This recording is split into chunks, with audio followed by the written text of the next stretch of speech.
کرنا چاہتا ہوں جب آپ پہ برا وقت آیا، توبہ معذرت کے ساتھ میں لفظ لیتا ہوں، تو آپ کو ایک مسیح بادشاہ نے پناہ دی۔ اس کے بعد میں یہ دیکھتا ہوں کہ حضور صلی اللہ علیہ وسلم جب اپنی ذات میں تھے تو ایک بیوہ خاتون تھی جو آپ راستے میں سے گزرتے تھے تو آپ پہ وہ کچرا پھینکتی تھی، لیکن آپ نیچے سے دیکھتے ہوئے مسکرا کے چلے جاتے تھے۔ اس کا کیا ہوا کہ 2-3 دن کے بعد یہ واقعہ ختم ہو گیا۔ اس کے بعد آپ نے دیکھا کہ یہ کیوں نہیں ہو رہا۔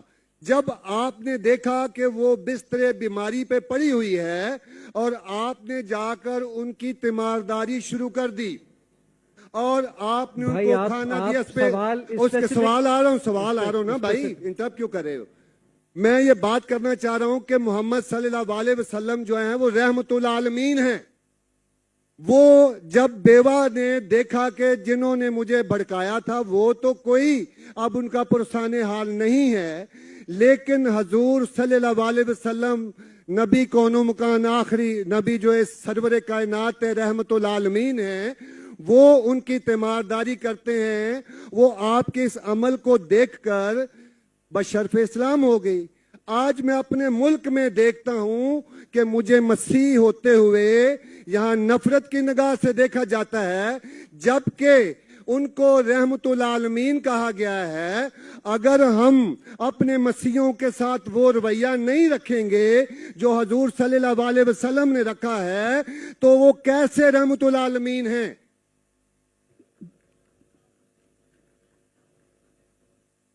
جی بہت شکریہ آپ کے سوال کا۔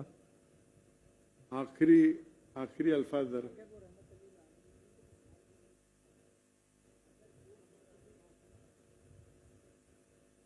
ہاں، بھائی صاحب کا اچھا سوال ہے۔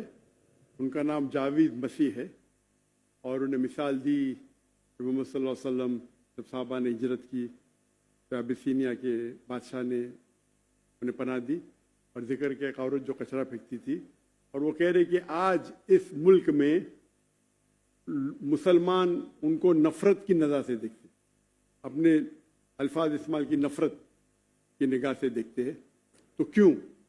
جب اللہ کے رسول رحمت العالمین ہیں تو مسلمان نفرت کی نگاہ سے کیوں دیکھتے ہیں؟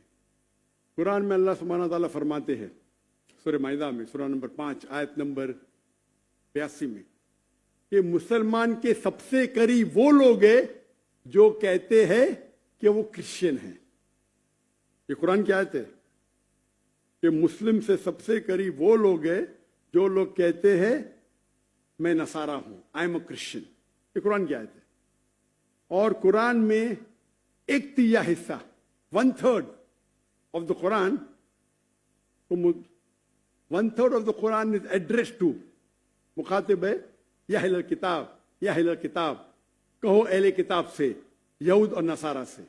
تو 1/3 حصہ قرآن مجید کا تقریباً اہل کتاب سے مخاطب ہے۔ اور آپ کا سوال کہ اللہ کے رسول رحمت اللہ عالمین بے شک ہے، قرآن کی آیت ہے سورہ انبیاء سورہ نمبر 21 آیت نمبر 107 وما ارسلناک الا رحمت للعالمین، کہ محمد صلی اللہ علیہ وسلم اللہ نے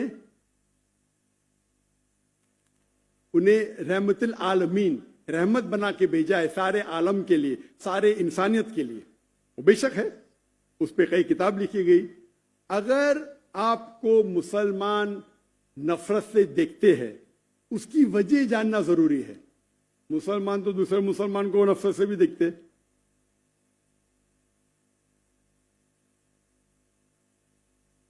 نہیں دیکھنا چاہیے، نہیں دیکھنا چاہیے۔ اگر وجہ ایک دم صحیح ہے، میں نہیں جانتا ہوں کیوں دیکھتے ہیں۔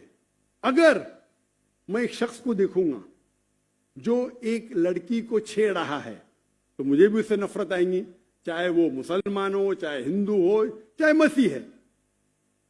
آپ سمجھے نا؟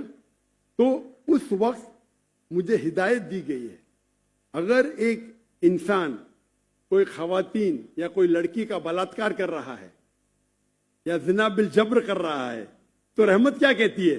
ارے رحمت العالمین، کیا بولیں گے؟ السلام علیکم بولیں گے آپ اس کو؟ کیا کہیں گے؟